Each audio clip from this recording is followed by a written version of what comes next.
देखिए, पहलगाम की जो घटना है पूरे देश की सुरक्षा व्यवस्था पर एक बहुत बड़ा आक्रमण है और ये ध्यान में आ रहा है कि ये इस्लामिक जो आतंकवाद है अंतर्राष्ट्रीय स्तर पर चलता है, उसका एक अंश है, उसका एक भाग है, उससे प्रेरित है। ये भी ध्यान में आ रहा है मीडिया के माध्यम से कि जो हमास है उसके ही कुछ लोग जो स्थानीय स्तर पर सपोर्ट करते हैं और स्लीपर सेल के रूप में काम करते हैं, उनका भी हाथ है। लेकिन महत्वपूर्ण ये भी है कि इस राष्ट्र की पहचान हिंदुस्तान के रूप में है, सनातन धर्म की मूल्यों के रूप में है, तो इन्होंने टारगेट किया है सीधा हिंदू समाज को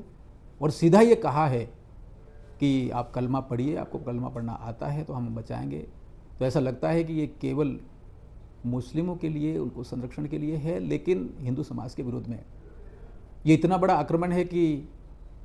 जिसको जन्नत के रूप में कश्मीर को जानते हैं, पहलगाम हम भी गए हैं, देखा है, आनंदित करने वाला स्थान है, लेकिन इस देश की जो आर्थिक व्यवस्था है उसको भी तोड़ने की कोशिश की है और देश की जो छवि है अंतर्राष्ट्रीय स्तर पर बनती जा रही है कि हाँ, हम वो हैं जो विकसित भारत की तरफ तेज़ी से आगे बढ़ रहे हैं। जब स्वतंत्रता के 100 वर्ष पूरा कर रहा होगा देश, तब परम वैभव होगा। मुझे लगता है उस आत्मविश्वास को भी कहीं तोड़ने की कोशिश की है, लेकिन उनको समझना चाहिए जो नापाक इरादे लेकर, मंसूबे लेकर इस देश में आते हैं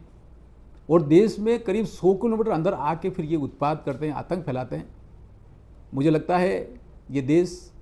का जो समय है वो नरेंद्र भाई मोदी जी का समय है। 56 इंच की जो छाती है उसको ठोक कर काम करने का समय है और सर्जिकल स्ट्राइक देखा है। पीओके में जाकर जो आतंकवादियों के जो अड्डे हैं उनको ध्वस्त करने का समय देखा है। हमने ये भी देखा है कि कैप्टन अभिनंदन जिस तरीके से आत्मविश्वास के साथ पाकिस्तान से वहाँ पर लौट के आते हुए देखा है। मुझे लगता है ये नरेंद्र भाई मोदी जी की सरकार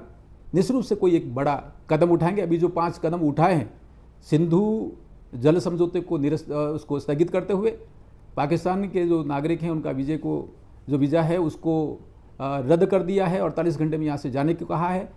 जो दूतावास है उसको लेकर जो निर्णय लिए हैं और जो अटारी बॉर्डर है उसको बंद करने का जो काम किया। मुझे लगता है ये एक संकेत है, एक यात्रा है, लेकिन मन में विश्वास है और आग्रह भी है राष्ट्रीय नेतृत्व से कि एक बार ऐसा कदम उठाएं कि इतिहास याद करें और जो देश की सुरक्षा को जो हानि पहुंचाते हैं वो सारे तत्व एक बार समझ जाएं कि हाँ, ये भारत है, उसकी तरफ आंख नहीं उठाना चाहिए, ऐसा मुझे लगता है।